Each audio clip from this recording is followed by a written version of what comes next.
আসসালামু আলাইকুম। তো আমাদের কাছে একটা সেট আসছে, এটা ডাউনলোড মোডে আসে আটকে থাকে, ব্যাটারি লাগালে ডাউনলোড মোড চালু হয় না। এটা অরিজিনাল ফাইল দিয়ে ফ্লাশ করলে হয়ে যাবে।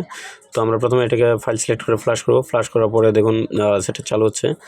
চালু হওয়ার পরে এটা এফআরপি থাকতে পারে, আবার নাও থাকতে পারে। আর প্রথমবার চালু হতে একটু সময় নেবে, তো সময় নিচ্ছে। আর ফোনটা সাকসেসফুলি আলহামদুলিল্লাহ চালু হয়েছে। তো আমরা চেক করবো যে এটাতে এফআরপি লক আছে কি না।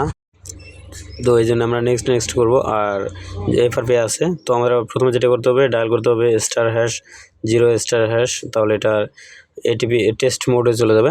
আর টেস্ট মোডে যাওয়ার পরে আমরা টুলসে যাব। টুলসে যাওয়ার পরে আমরা এখানে প্রথমে আমরা এফআরপিতে ক্লিক করব। এফআরপিতে ক্লিক করার পরে নিচে যে 2 নম্বর অপশনটা আছে ওটাতে ক্লিক করে দেবো। আর ক্লিক করে দেওয়ার পরে এটা পারমিশন চাবে, ফোনে পারমিশন চাবে ইউএসবি ডিবাগিংয়ের।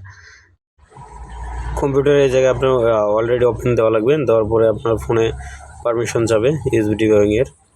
তো ডিবাগিং অপশনটা অ্যালোয়েস করে দিয়ে আমরা অন করে দেবো। তো এই যে চলে আসছে। তো অ্যালাউ করে দিয়ে আমরা ওকে করার পরে ফোনটা অটোমেটিক আমাদের যে এফআরপিটা আছে এফআরপিটা চলে যাবে। তো ফোনটা প্রথমে সেটিংয়ে যাবে, সেটিংয়ে যাওয়ার পরে বন্ধ হয়ে যাবে। আর এখন ফোনটি চালু হচ্ছে। চালু হওয়ার পরে দেখবো যে আমাদের যে এফআরপি লকটা ছিল ওইটাও নাই। তো ডাউনলোড মোডে যাওয়ার মনে উদ্দেশ্য হচ্ছে ফাইল ভিতরে যে ফাইলগুলো থাকে, ফোনের ফাইলটা ক্রাফট হয়ে গেলে ডাউনলোড মোডে আটকে যায়, তখন ফ্লাশ করলে হয়ে যায়। আর এফআরপি বললে তো এটা এফআরপি ফ্রি করা আছে বর্তমানে। তো আমাদের চালু হওয়ার পরে আমরা পারমিশনগুলো দিয়ে নিই। অল পারমিশন দিয়ে নেক্সট এগ্রি করে দিলে আপনার ফোন একদম চালু। তো আজকের মতো এইটুকুই। আল্লাহ হাফেজ।